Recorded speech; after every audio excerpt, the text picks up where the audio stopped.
Hindi ko alam kung ilan na tayo kasi dito 23 pa rin eh. Parang dito naman is 44. Bumaba bigla. Okay. Okay, hallelujah. It's okay. Let us start now. Hallelujah. Let us pray. Glory to God. Hallelujah. Father God in heaven, thank you so much, Lord, for this wonderful night, for gathering us, Lord, in this platform. I know, I do believe that the Holy Spirit will move powerfully and touch everyone's heart, spirit, that we may connect to the realms of heaven, so that the Holy Spirit shall move powerfully and mightily, that our life will be transformed according to the Word of God, according to the will of God, according to the purpose of God, according to the voice of God. Oh, hallelujah. Let the fear of the Lord be reign in our heart, the love of God reign in our heart, and let our glory through the Spirit of God shine on us, and the face of the Lord before us shine in Jesus' name. Thank you, Lord, for this wonderful night, O God, and I'm declaring that people here connecting live, I speak right now, blessings, favor, and wisdom increase in all aspects in their life. I declare multiplication, divine increase in Jesus' mighty name. Amen and amen and amen. Hallelujah. Talagang yung okay lang. Okay, so let us start. Glory to Jesus, watching from and listening from Hong Kong. Hello, Pastora. He loves me. Hallelujah. Glory to Jesus. Welcome, welcome. Mahina kahit mobile data. Yeah. Medyo may problema yata sa internet ngayon. Glory to Jesus Christ. Okay. We're now 55 across the globe. Hallelujah. So I know you are excited about our topic about activation of gift. Tama ba ako? Activation of gift. So you are excited about activating about gift? It is impossible, right? Is it possible or impossible? You know what, family of the living God? We're going to talk about impartition. So last night we tackled about dry place sanctuary. You know what? Ang topic po natin ngayon is connected to dry sanctuary. Connected po sila. Okay? Hello po, Ate Jeannie. Hallelujah. So, our topic is connected. You know what, family of the living God? Gift does not mean about prophecy. Gift does not mean about healing. Kasi hindi lang po yun, no? Hindi lang po talaga yun. Marami po ang gift ng Holy Spirit. Napag-usapan na po natin, it's also leadership, it's also about how to handle people, how to have wisdom. So kasi meron pong gift of wisdom, gift of encouragement, gift of understanding, meron po niyan, 'di ba? Hallelujah. So sometimes we desire about gift about prophecy, gift about it's okay. It's okay na mag-desire doon. But the point right now is about activation. So sometimes kasi activation, it costs a lot of time. It costs a lot of situation, process, more tears, more pain before it activate. Diba? Hallelujah. Activation of gift, sometimes it costs a lot of pain, a lot of process, a lot of sacrifice, a lot of offering. Meron pong ganyan, family of the living God. Okay? Kasi it's not easy to receive gift from the Lord. It is not easy. Hindi po madali. Kaya nga, pag hindi natin to pinaghirapan, okay, if we did not do everything because confusion or trick of the devil or trap of the enemy is in front of us. Kaya nga sabi ng Bible about the devil is like a roaring lion. who is ready to devour. So ready siya he is ready to attack. Okay? He is ready to attack. Somebody is asking me, is it the Lord is with me? Ngayon lang this day, he asked me, but I did not yet answer here.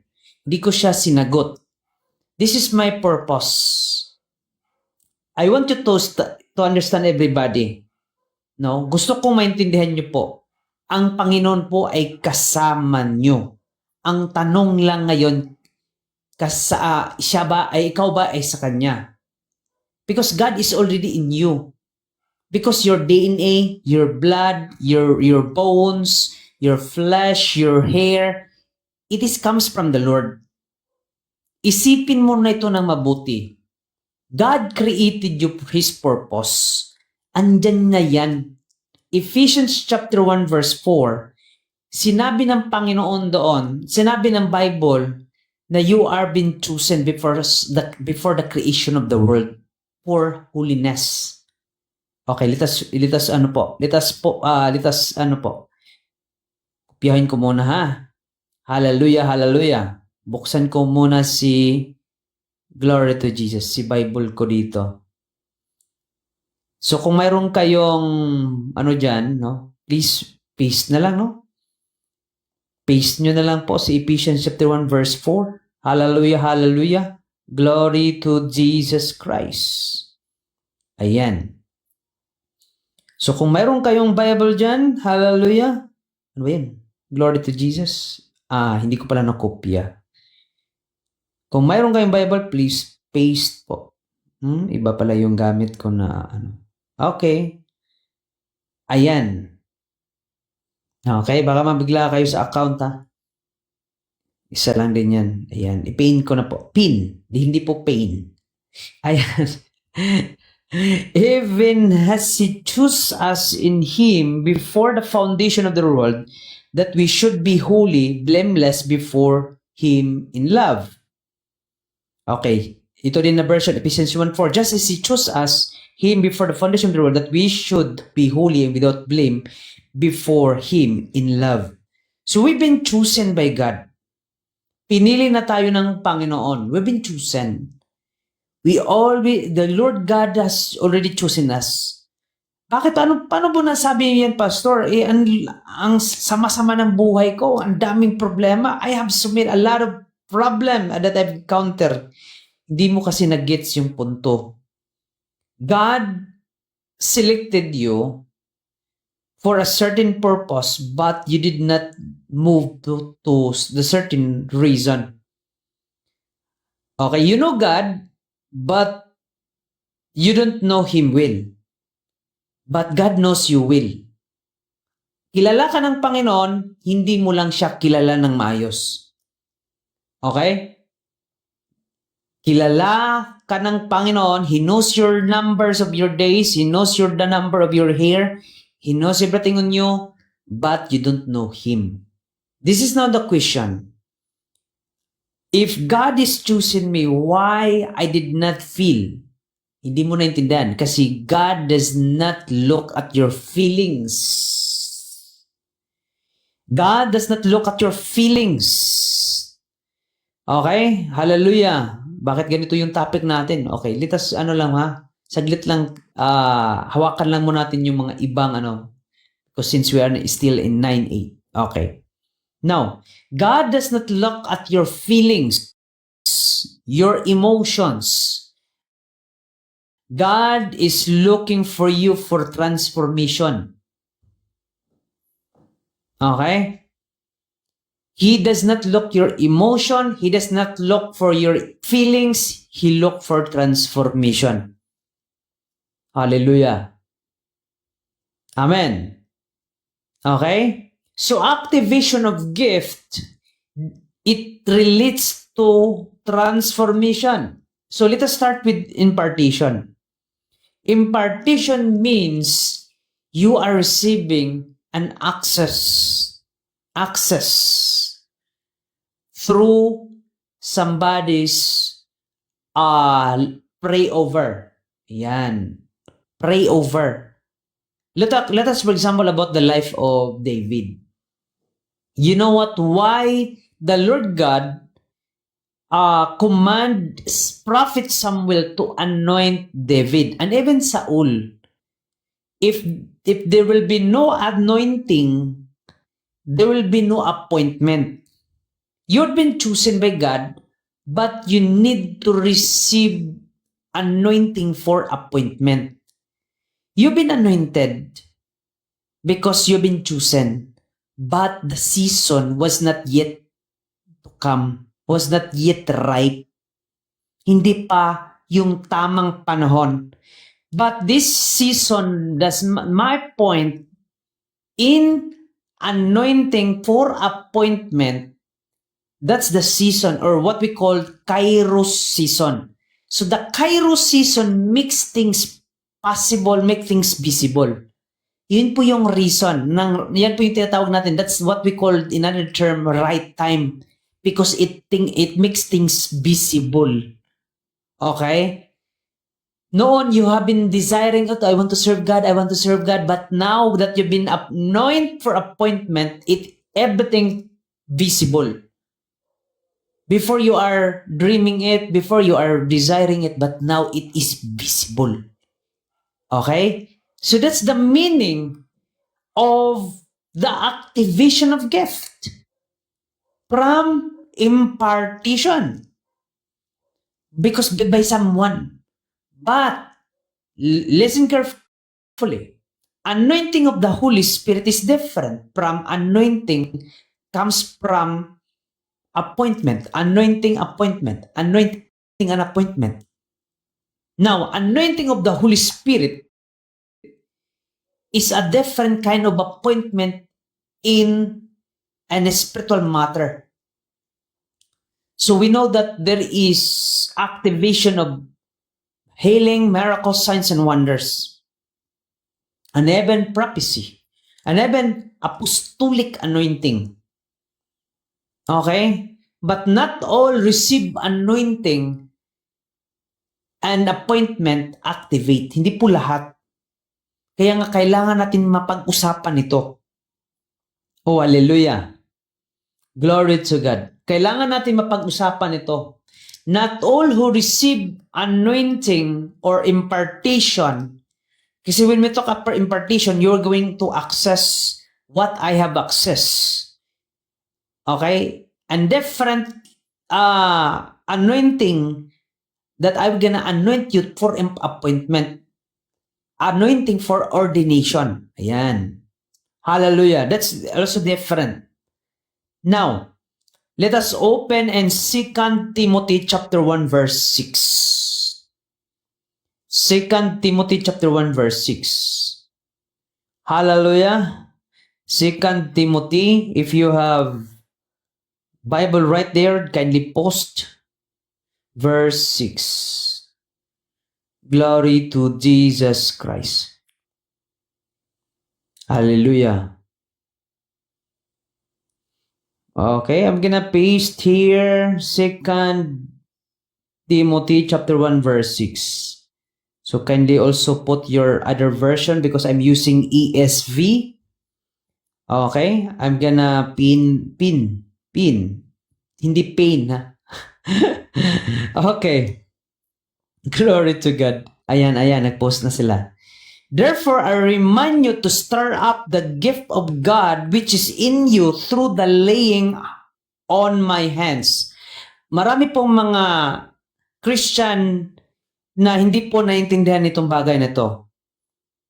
Example, I'm gonna lay hands by somebody, then they receive a kind of spirit movement, Holy Spirit movement, and then they slain. Nandyan po, nakalagay po ha, biblical. Pero marami pa ring close-minded, close eyes. Kasi more on literal. Oh, hallelujah. Nakalagay na nga eh. Bakit hindi pa basahin ng maayos at intindihin? Hallelujah. Let us, for example, yung vlogger po, no? Na naging content po si Apostle Joy Tives. Okay? naging content niya si Apuso J. Tives. Negative po yung feedback niya. But I did not, I did not debate with him or contend with him. My point is, hindi niya lang talaga naintindihan yung Bible. Why? Because he literally understand Greek to professional. Huwag kunin niyo po yung professional. Spiritual understanding po pinag-usapan dito. Okay? Take note ha. Therefore, I remind you to stir up gift of God which is in you through the laying on of my hands. That's impartition. But what is the condition that is being said? Take note, I will gonna read in ASV. For this reason, I remind you to fan into flame, the gift of God, flame. Kailangan mo itong initin lagi. Kailangan mo itong i-activate lagi. Oh, hallelujah. Ano ba yung mga activation? Pray, fasting. Because I receive impartition. Oh, hallelujah. Glory to Jesus. Yan po yung shortcut when you receive impartition. Pero, ang nangyayari po, receive impartition but complacent. Oh, pagod ako mag-pray. Sometimes kasi 1 month, 2 months, 3 months, activated pa yung gift. Afterwards, wala na kasi wala nang disiplina. Yes, I tell you. Ang dami yan ngayon nakaka-receive ng impartition. How many people who attend in this last revival is now with Catherine Crick and even his spiritual father? Marami po. Marami. The question now is activation. How do we gonna remain? Steer into the flame of the fire, no? Flame of the gift of God. Hallelujah. Glory to God. Thank you, Jesus Christ. So, listen carefully, ha? No, I'm not condemning. Pag sinabi natin that's your appointment, that's your ordination, that's your sacrifice, pero pag receive from impartation, you must take care of it. Kasi posible yang mag-decrease, posible yang matabunan pa rin ng katawan mong nanghihina. Pero pag yan po ay you just from zero going to sacrifice. Of course, hindi yan basta-basta mawawala kasi it flows to you. It is yours. It is been anointed to you by the Holy Spirit. Kasi iba yung impartition through the servant of God. Babalik ka pa rin sa kanila kasi you need more flows. Marami naman po nag-activate po, Family of the Living God. Marami pong nag-activate from impartition. Pero iilan lang po. Iilan lang din po ang nag-zero to. Kasi wala pong shortcut sa zero. Yung bang nag-start talaga na yung bang fresh talaga, siya talaga mismo yung nag-sacrifice. Siya yung talagang nag-fast for how many days, fasting for how many months, years. Siya po yun. Siya po yung mayroon pong talagang paying the price. Unlike those people who have received only impartation. Of course, they need guidance, they need more kasi hindi po lahat talaga makapag-fast. Hallelujah. Hindi po lahat makapag-sacrifice. They just want to pray. To wake up their spirit, to wake up their mind, to wake up their heart. Oh, hallelujah. Now, let me, klaruhin ko muna para mas maintindihan niyo po ako.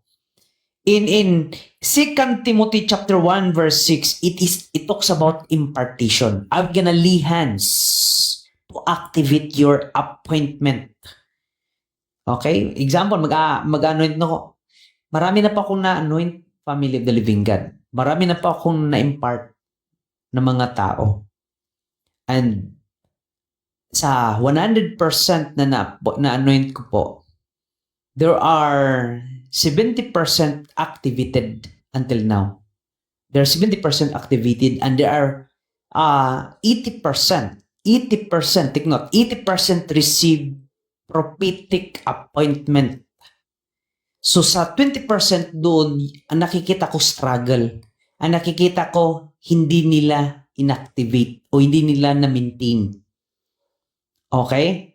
Okay, may Bisaya. Basahin natin sa Bisaya. Bago ko babasahin ng Tagalog. Tungod niini, panumduman ko ikaw sa painiton. Mainiton sa paggamit sa gasa nga gihatag sa Dios. Kanimo sa dihang gipandungan ko ikaw sa akong mga kamot. Sa Tagalog, dahil dito, ipinapaalala ko sa iyo na pag-alabin mong muli ang kaloob na ibinigay ko sa iyo ng Diyos nang ipatong ko sa iyo ang aking mga kamay. So, Paul was been called as apostles to activate many gifts of different disciples. So, si Paul, hindi pala ito si Paul, si Timoteo pala ito. Oh, hallelujah. Yan pala. Oh, yan, Timoteo. Okay, Timoteo, tama ba, no? As he said, no, he was been imparting, no? Nag-i-impart siya, nagkaroon ng impartation. Same what happened in the time of, yung nangyari po kay, sino yon? Si Cornelio, no? Nung nagsalita na si Peter, the Holy Spirit was moved powerfully in the household of Cornelius. And then, that as Peter saw what was happening, ang nangyari po, nagbaptism na sila. Kasi nakita niya may movement na ng Holy Spirit. They just tongues and full of joy. Alam niyo ba, family of the living God, yung may mga bagay talaga na we need to understand about how the Holy Spirit moving. Kasi kailangan talaga ng more understanding. Kasi sometimes, yung mga more extreme without understanding, nagkakaroon pilang different. Kaya nga mayroon pong sabihin na natin, is it all tongues comes from the Lord? Meron pong mga tongues comes from demonic. Is it all from manifestation comes from the Lord? Not all manifestation comes from the Lord. Okay? Hindi po yan basta-basta mo ma-identify or ma-discern unless a person who will gonna see it have a prophetic eyes or a seer. Hallelujah. Glory to God. Glory to God. Nais ko mabaptize sa Holy Spirit of fire kasi gusto ko ma-experience. Let me give you understanding, Nak Jimwell. Huwag mong i-experience. Bagkus ay mahalin mo ang Panginoon and He will gonna give you what you desire in your heart. Kasi kung i-experience mo lang yan, parang hindi gusto mong mag-activate na magamit ka ng Panginoon. Okay? So let me clarify everybody. Receiving impartation is functioning of your calling, functioning of your authority. And even anointing of appointment is functioning of your destiny as what God wants for you. Hindi po basta-basta yan. Okay, let me tell you about mine. It's not easy to prophesy. Hindi po madali mag-prophesy. Hindi po madali. Because I need to move my spirit from one place to another place. I need to do that. I need to do that from time to time. May mga scope pa nga hindi pa pwede akong pumasok because not all things that I need to go unless without revelation, no? Kung hindi pa revealed, hindi ko yan papasukin. Kasi kung hindi yan lead by the Holy Spirit tapos pinasok ko, I might be fall into temptation. I might be fall into distraction. Hindi pwedeng mag-assume tayo that we are going to do this without the instruction of the Lord. Hindi yan pwede. Okay? Scoop means that's the access of God that has been given to you or lead by the Spirit of God that you are going to follow. Okay? Hindi po pwede beyond. So kung ano yung nire-reveal sa'yo, yun lang yung sasabihin mo. Okay? Hallelujah. Now, if you're gonna ask me about things to come, ganito, ganyan, actually, family, no? Kung titignan nyo yung mga post ko, mga text lang yung nilalagay ko eh. Siguro kung igagawan ko yan ng video, ma-explain ko yan ng maayos. Let us, for example, about the falsification of documents of the government. Alam niyo ba yung falsification of the documents of the government? Hindi ko pala na-post ko na ito sa channel doon po sa Facebook, doon sa prophecy, no? Na-post ko na ba ito because I saw a falsification of documents of the government. But kung ano po ito tawag ito, yung bang if I'm gonna move, yung bang parang i-dissect. If ever gonna dissect, no? Dissect. Ibig sabihin po, ano ko po yan? I-disassemble para makita ang nasa pinakalooban. Ano ba talagang meaning ng falsification of documents of the government? Marami po. Lalo na sa mga partido, kalaban partido. Like for example, ang nangyayari ngayon, mayroon pong mga assassination. Okay? Kung tutuhanin natin, mayroon talagang madidiscover eh. Hallelujah. But as for me, because God does not yet meet to reveal for these things, I just obey. So wag muna, silent lang muna, hayaan lang. Ang importante ngayon, we are going to intercede and pray for the Lord. But most of the blind people, take note ha, listen carefully. Most of the blind people in the spirit, they are what? Comparing. Be careful about comparing kasi masyado tayong compare eh. May mga karakter talaga sa tao na compare. Oh, siya, ganito, ganyan. Wala yan. Ito naman, ganito, ganyan. Ito yung gusto ko. Mag-ingat sa comparing. Lalo na sa mga servant ng Lord. Because you don't know behind bakit yan yung situation. Because not all things, kasi meron talagang season na ipapagawa dito before sa kanya. Okay? Let us, for example, about the anointing that flows of David. David was been young of the time when he was been anointed. Yes, yet he was been anointed secretly. Secretly, ha? Ibig sabihin, wala pa siyang ginagawa masyado niyan. Dandahan pa lang siya nagpapakilala. Okay? But, in the time of his Kairos, he was become so powerful. Okay? Kay tagal niya pong naging alipin sa side ni King Saul. Yet he respect King Saul, but King Saul assassinated him, trying to kill David. Take note of that, this both servant of God. King Saul anointed and then activate. But what happened? Take note ha, listen carefully. Listen carefully. King Saul anointed by Prophet Samuel, but take note, listen carefully. But what happened? He disobeyed God.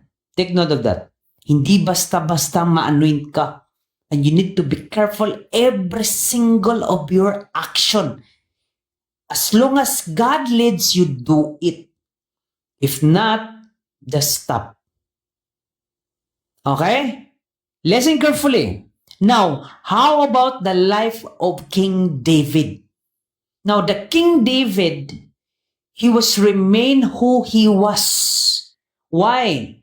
Yet he was anointed by prophet Samuel in front of his brothers, yet it is secret as to be king in the coming days. And King Saul was still alive at that time. Bata pa kasi si King David eh. But spiritually we have what we call young spirit, mature spirit. Okay? Baby spirit. Meron tayong ganyan. Totoo po yan. So let us consider yourself right now. You are young. Let us say like that. Young pa kayo. Sabihin natin ganyan. Huwag na tayo mag-baby Christian. Huwag na tayong mag-baby Christian. Baby spirit. Huwag na tayo kasi parang wala tayong kaalam-alam yan. Now, this is the point right now. Since you were young, of course, you were gonna train every hardship. Training ha, training. Yan yung nangyari ni King David. Why he was so brave to face Goliath? Because he was been trained for long years since he was, young. Bata pa nga siya, na-train na siya sa labanan. Hindi siya takot talaga. Okay? So my point right now is, he was so obedient to God, not to his father talaga. To God talaga siya. Kasi may takot siya. You know what? Pag mag-harp siya, it is the way of prophetic music that every demonic was being, there will be a deliverance takes place. Alam niyo ba, pag mag-harp siya, yung demons na nandun kay Saul, mawawala. Hallelujah. How powerful the harp he had, no? Skills niya yan, skills, talent. But this is my point, and I'm gonna make you a more understanding. Do not be so rush or desperate kasi sabihin mo, nakaka-receive ka ng impartition. O sabihin natin, you are sacrificing until now. Bakit hindi pa nagfa-function yung gift mo? You are desiring until now. Bakit wala pang function? Do not be discouraged.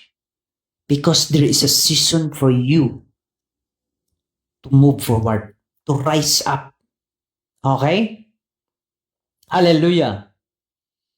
So that's the point, family. No? Sabihin na natin ganito. Okay? Kaya nga sinabi ko kanina, na ingat po mag-compare.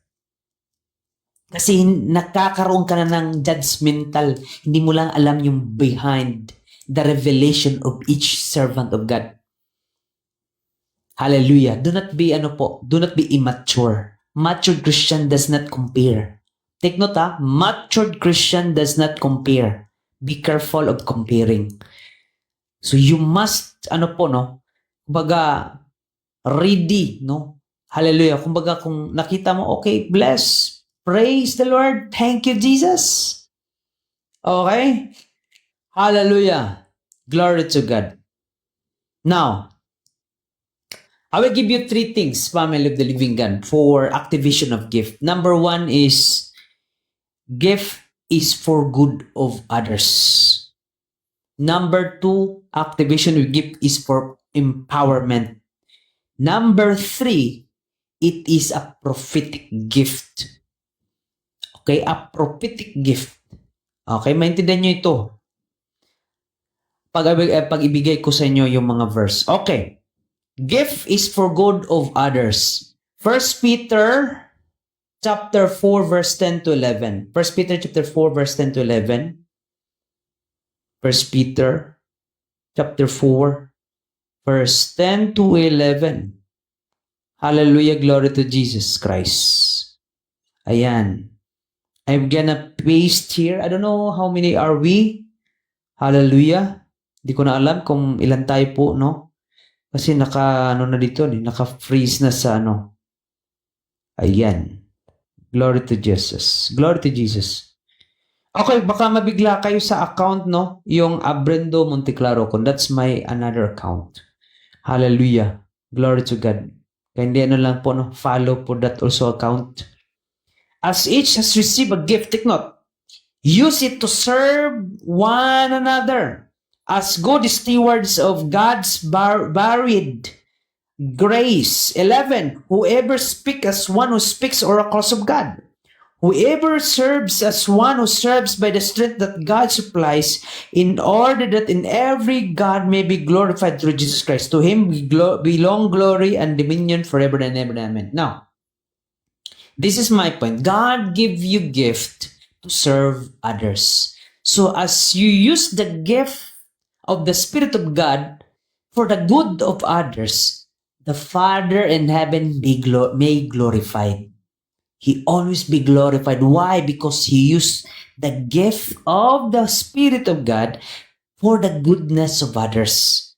That's how the creation, or shall we say, yun po na mold or na formulate ang word, the goodness of God, because through the Spirit of God that been bestowed to you or that been given to you, and then you used it for the goodness of others. Doon po na-formulate ng the goodness of God. Bakit? Kasi ikaw yung ginamit. You have been used or vessel of the Lord to share the goodness of the Lord. Oh, hallelujah. Thank you, Lord. We're now 76. I don't know why. Bakit ayaw niyang magano? Hallelujah. Thank you, Lord. Hallelujah. Ayan, 76 talaga. 77. Umabot na pala tayo. Hindi ko lang alam. Hallelujah. So, hallelujah. So, listen carefully, Listen carefully, family of the living God. Gift is for others. Hindi yan para sa iyo. Alam niyo ba ganito yan eh? Okay, if you're gonna ask me, how are you gonna use your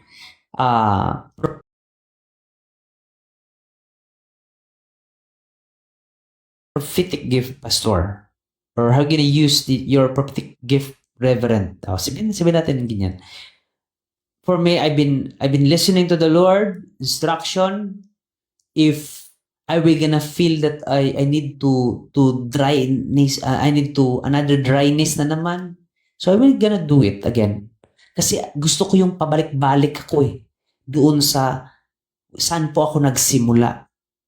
Ayoko yung diretso ako lipad, hindi ko man maintindihan yung binalik-balikan ko. Hindi ko man maintindihan yung foundation. Kasi sometimes we are excited to fly without knowing, understanding where we came from. Hallelujah. Do not be so excited about where you are going, but be excited because where you are standing. Is it your foundation so strong? Or is it your foundation or rooted from truly from the Word of God? Kasi yun yung dapat ka maging masaya eh. Kaya nga sabi ni Jesus, do not be excited, do not be so happy when you command the devil and the devil obey you. But be rejoiced because your name was written in the book of life. That's the foundation. You need to know more about your foundation. Hallelujah. Because God called you for the good of others. Hindi po kayo tinawag for your fame, for your, maging kilala.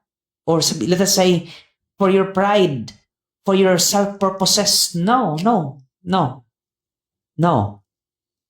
You must always align to the will of God. So alignment means that's not yours, that's not your feelings, that's not your emotion. There will be no emotion, there will be no feelings of yours. It should be the will of God. Okay? Now, activation, you should understand on how to use it for the glory of God, for the goodness of others. Yan po yun. Mag-activate ka. Okay? Paano ba yan, Pastor? Hindi ko pa masyado naintindihan. I do not yet understand what you mean. Why I need to serve others? Take note of this, family. The more you use the gift of God for others, the more you sow, the change or transformation of the life of others, the more you encourage. That's the love of God. And the more you encourage, the more you feel the love of God because you saw transformation of life somebody. Of course, the fire will be flow or the glory of God will gonna flow to you.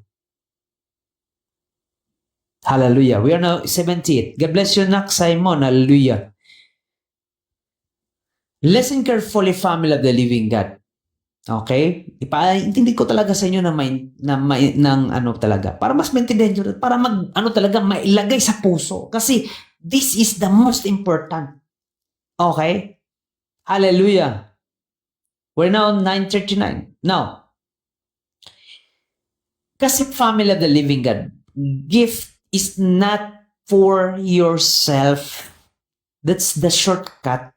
Because gift was been given to you to serve others for their goodness. Now, why we need to prophesy? To edify the church, right? Why we need to preach? To wake up the church. Why we need to reach out more souls?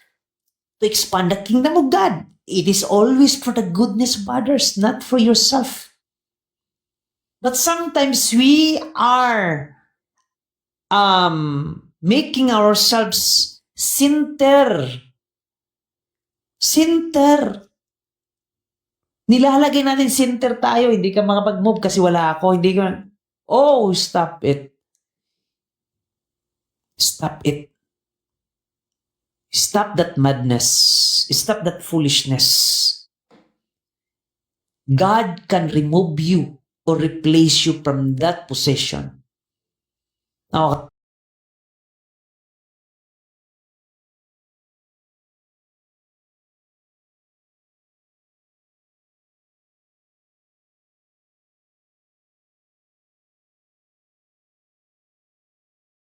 Okay? Hallelujah. Again ha, may dalawa tayong activation. Live yung gift. Okay? Gift. Because you receive it from impartation. Now, if you discern, no, I don't want impartation, I just want to be true. Yung bang from my own sacrifices. You can do it also. You can do it both. You can function, you can receive both impartation, doing from zero. Hallelujah. So I remember when I was starting in a prophetic prophetic ministry. Okay, I remember. Yes, because I also in healing ministry, and yet my problem before is I don't have any spiritual father that teach me on how to use it properly, on how to stand it, or on how to walk with it. Okay, yun yung kulang ko noon. That's my lack before. Yes, I have been already function in a prophecy because I've been so many prophecies that takes place or that come to pass before. In starting in 2012. Yan. Starting in 2012. So I've been doing a prophecy, I've been healing that time. Yes, tagal na po. But when ang kulang ko po lang po yun, kasi sikreto lang yun eh. Secret lang kasi yun. While I was struggling about my character, I was also doing prophesying. I was also doing healing. Yes. When I was in that time, 2018, not 2018. 2012, 13, 14, 15, yan. I've been prophesying, I've been healing the sick. Yes, in that time. Oh, hallelujah. But you know what? When I understand about the character, because it's about molding of the character on how you remain your prayer, how you're gonna remain in fasting, how you're gonna remain your self-activated, filled of fire, filled of excitement, filled of joy, to do ministry. Hallelujah. Yan kasi yung Yan kasi yung hallelujah. Don't steal God's glory no matter how supernatural use you. Okay. Hallelujah. So this is my point, family of the living God, na gusto kong ipaintindi sa inyo. That you need to, kumbaga, remain humble, you remain activate, because God's anointing is for service, is to serve people. Hindi yan ibinigay para sa sarili mo. Okay? Hindi yan ibinigay para sa sarili mo. So if you want to serve God, make it sure you are ready to serve people. Now, if you don't want to serve people, of course, mag-ano ka na lang. Kung disciple ka na lang. Magsiserve ka na lang sa mga sa mga gawain, maging party. Okay? Because you don't want to serve people. Because anointing, ano po talaga yan eh. Because the impact of the Holy Spirit is leadership. So you're going to be leader talaga, whether you like it or not. Okay? Number 2 is empowerment. Hallelujah. Empowerment. 1 Corinthians chapter 4. No. 1 Corinthians chapter 12. 1 Corinthians chapter 12. 12. 6 na lang. Diretso na lang ako sa 6. No? Diretso na lang ako sa 6. Yan. Ano ba yun? Sorry. Hallelujah. Diretso na lang ako sa 6, ha? Hallelujah. Kasi 4 to 6 yun eh. Glory to Jesus. Glory to God. Ayan. Glory to Jesus. Rebabu shemendela humbra. Though, if I should wish to boast, okay, I would not be fool, for I would be speaking the truth, but I refrain. Tama ba ko? Ay, 2 Corinthians pala itong nalagay ko. Sorry. Sorry, family. 1 Corinthians pala. Oh, bakit iba? Hallelujah. 2 Corinthians talaga yung nabuksan ko pala. Thank you, Lord. Thank you, Jesus. 2 Corinthians chapter 12. Sorry, family. Iba talaga itong Hallelujah. Hindi po 2 Corinthians. 1 Corinthians po, no? Hallelujah. Sinsya na po, fam. Ayan. Okay. 1 Corinthians chapter 12 verse 6.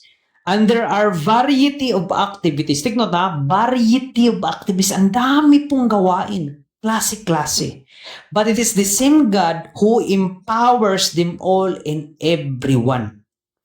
So, it doesn't mean that healing, deliverance is the only ministry. Yet, you can be a prophetic ministry if you walk prophecy.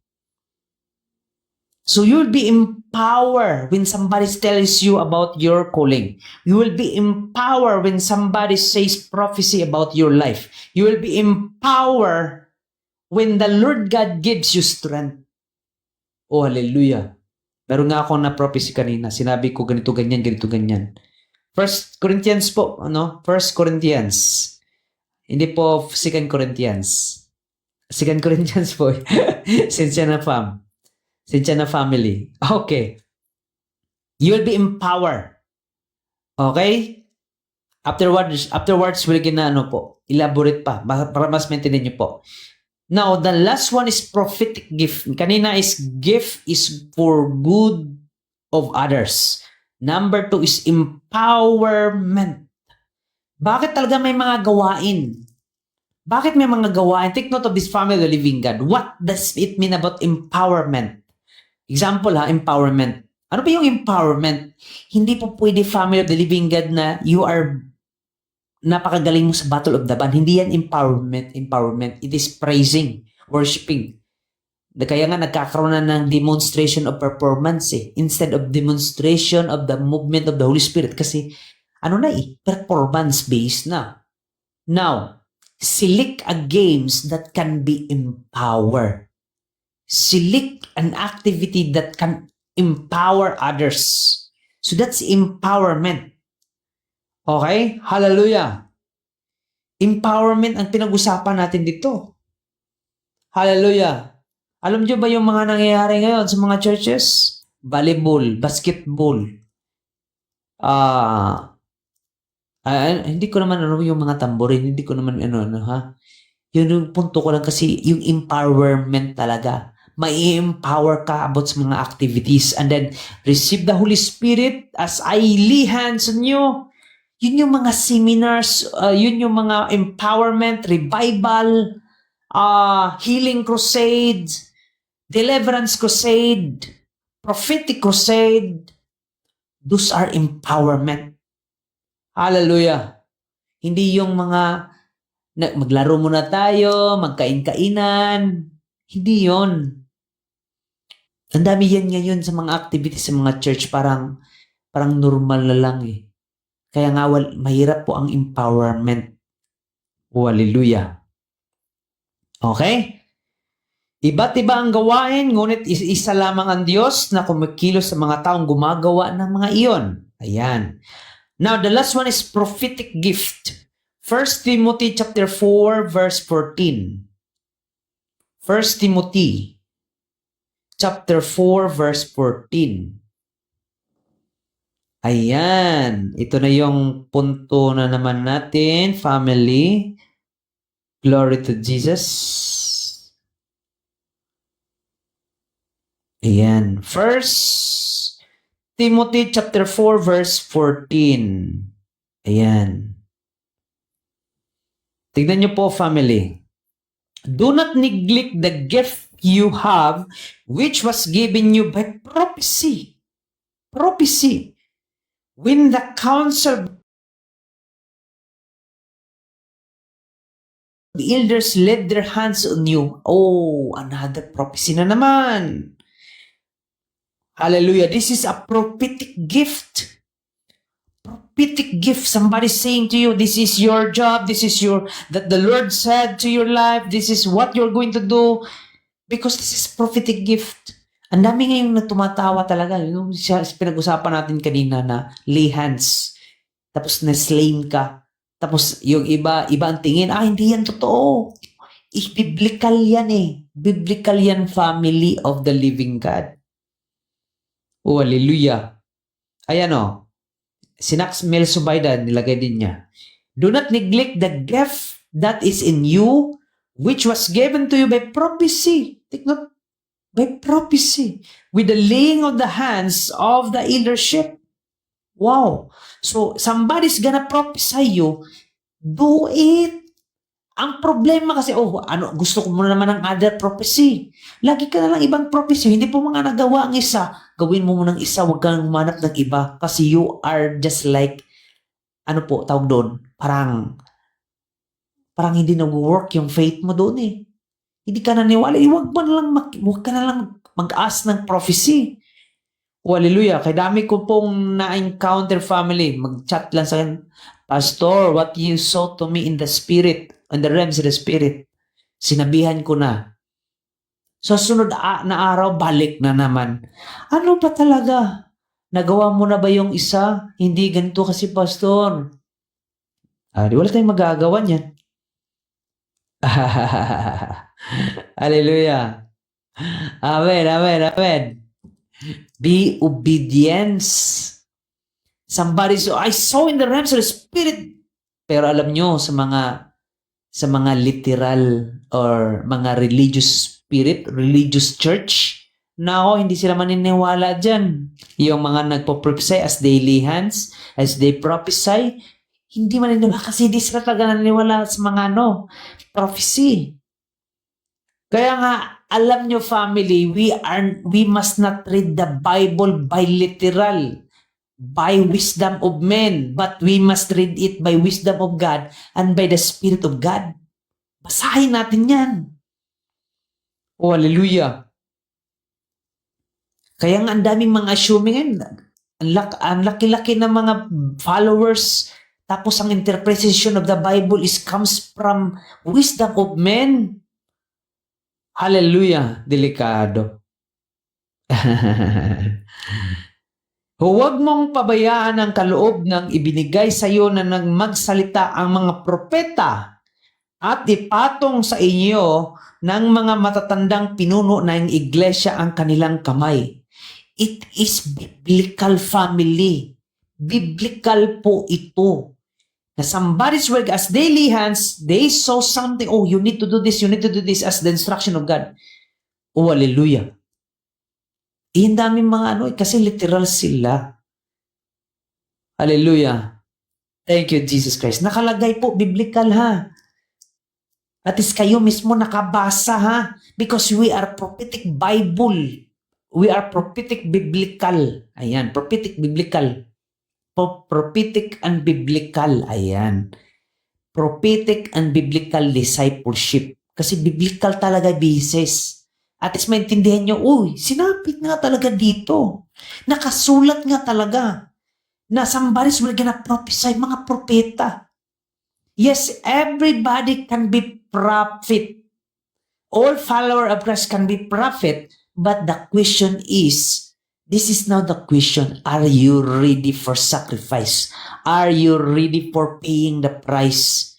That's the question kasi kung hindi mo ma-maintain ang paying the price, sometimes po family, let me tell you honestly, pwede kang magkasakit, pwede po kayong may mangyari. Why? Kasi nag-aantay lang po ang kalaban, nag-aantay lang po yung kaaway na ikaw po ay ma-attack niya. Oh, hallelujah. Nang Christian daw na Katoliko na walang nakalagay sa Bible, tas si Jesus daw sa mga Katoliko, hayaan mo na lang sila. Hallelujah. Okay? Amen, amen, amen, amen, amen. Thank you, Lord. Okay? At least naintindihan niyo po, family, ha? At least maintindihan niyo po, family, biblical po. Talaga, no? Itong pinag-usapan natin. When it comes to impartition, when it comes to paying the price, we need to pay the price. Because you can also do both for the activation, no? Kailangan ma-activate, no? Kailangan i-maintain yung activation. Kaya nga pinag-usapan natin activation. Alam nyo, kung marunong kayong mag-alaga ng isang gift, tapos nagamit ng maayos, you have a potential to make this gift become greater or grow. Yes, listen carefully. Ulitin ko po, family. If you know how to take care one gift, let us say, gift of prophecy lang. Yun yung inaalagaan mo lang. Kasi family of the living God, when we talked about gift, aalagaan mo yan ng maayos. You're gonna take care it. You're gonna mold it. You're gonna train it. You're gonna, nourish it. Aalagaan mo siya by what? How to take care of it? Gamitin mo siya sa mga tao for their goodness, for the salvation. Gagamitin mo siya para sa tao. Para for empowerment, para po sa iba din, no? Hindi man niya ginagamit para sa sarili mo. And God saw it, your faithfulness by using the gift. Of course, God will gonna elevate you, He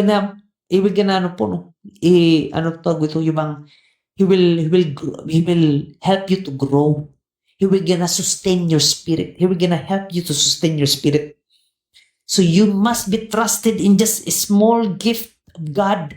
Remember Jesus Christ about parable, about the 10 talents, about the 5 talents, about the 1 talent.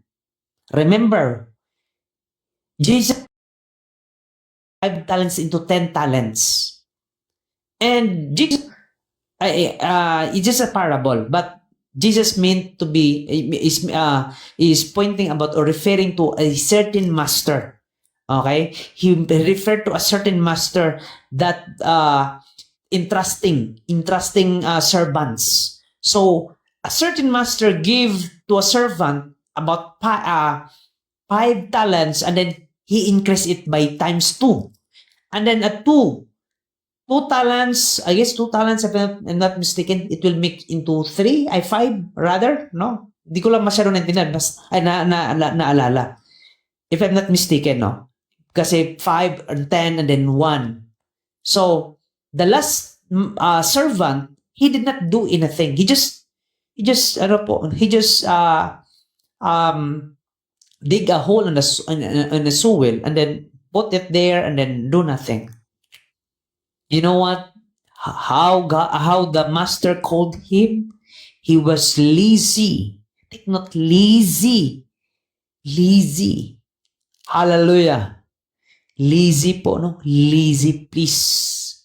How can you be trusted in small things? You must take care of one gift. But just one gift lang. Hallelujah. Imagine one gift lang. Mahihirapan ka. Example, you know how to play guitar. Now, do not use your skills of guitar in a secular world. Use it to glorify God, and then until God, when you play the instrument, when you play guitar, as many people hear or listen to the tune of your play, they will gonna healed, they will gonna relieve or delivered. Imagine of that. That's a gift, that anointing that flows on you. Yan yung pong mangyayari. Oh, hallelujah. Thank you, Lord. Thank you, Jesus. So, trusted ka sa small things, family. Be trusted. Do not practice jumping to another one because you cannot take care of the small things. Oh, please don't do that. Hindi po yan yung gusto. That's not what the Lord wants to you. Hallelujah. Hallelujah. Glory to God. Okay. What time is it? It is now 10 p.m. in Philippine time. Hallelujah. Glory to Jesus Christ. Ito ang aking pendant na microphone. Ito yung bago. Pendant na microphone. Thank you, Jesus Christ. Okay. Okay, let us sum up, no? Para mas maintindihan niyo po ako. Na-sum up ko na, ulitin ko lang. I'm gonna repeat about the whole topic about the gift, the activation of gift. So, remember, there are two things that I've been given, no? That I had given. One is impartation. Number two is you need to pay the price. Pay the price. Wait for the Lord. And even Catherine Creek does not receive impartation. He offer his life as holy living sacrifice. She offer. Catherine Coleman. No, he never received impartation from anybody. What she did is she offered his life. She paid the price daily. That is why she said that I may die 1,000 times a day. So what kind of offering is that? You are going to shaking yourself and remain in the flame of God. Remember what we read, no? In first 2 Timothy chapter 1 verse 6. Remain in the flame of God. Remain in the flame of God. Remain. So, binabalik mo, sinishikin mo yung sarili mo para lang lagi kang mainit sa Panginoon. Hallelujah. Diba? That's how you teach yourself to activate gift. Hindi man yan mag-activate instant when you are offering or doing it for your own, or you are starting in zero. Hindi man mag-activate yan instant. It is gradual. Kasi process to process ang pinag-usapan. Crushing to crushing ang pinag-usapan. But when it comes to impartation, there is a shortcut, but you are going to maintain it day by day. Pero mabibigla ka kasi hindi mo yan ginagawa. Unlike sa zero, unlike sa siya mismo ang nagsikap, different po yung sitwasyon kasi yung nagsikap talaga naintindihan niya yung ginagawa niya. Unlike sa impartation, sometimes po nako-confuse. Confusion comes, how I do it again? How I can maintain it? So there will be a questioning, there will be something, he just, because it is shortcut, because she received impartation. but different to the person or a servant of God who paid the price. Hallelujah. Yes, slowly but surely. Okay? Sa akin, your time has come. I see God destroying your life and causing the breakthrough. Inalagaan ko po ito. Ginawa ko ngayon. I receive it. Never be the same again. Jesus himself po, nakasalin na ako sa unisip po. Amen. God bless you na, Carmelita. God bless you. God bless you. Okay? Hallelujah. So, that's the point, no? So, remember, family, anointing is for serving people. And as you serve people, there is empowerment that helps you to remain in the love of God. Because you are going through that way, through that demonstration of the gift of the Holy Spirit, you will gonna feel compassion or love from God. Compassion to the soul. Compassion to the lost soul. So you feel love. Now, as you function your gift, of course, you're gonna prophetically prophesy, no? Prophesy. Shall we say prophesy? Somebody's instruction or divine instruction, and that's what we call prophetic gift opening, no? Prophetic gift opening. Ayan. So, ikaw yung may mag-open. So, yun po yung tatlo yung mangyayari. Hallelujah. Okay? So, hindi ko na po papahabain. Hallelujah. So, who are blessed this night, glory to Jesus Christ. Hindi po na-bless sa topic natin. Hallelujah, hallelujah, hallelujah. Glory to God. Thank you, Jesus.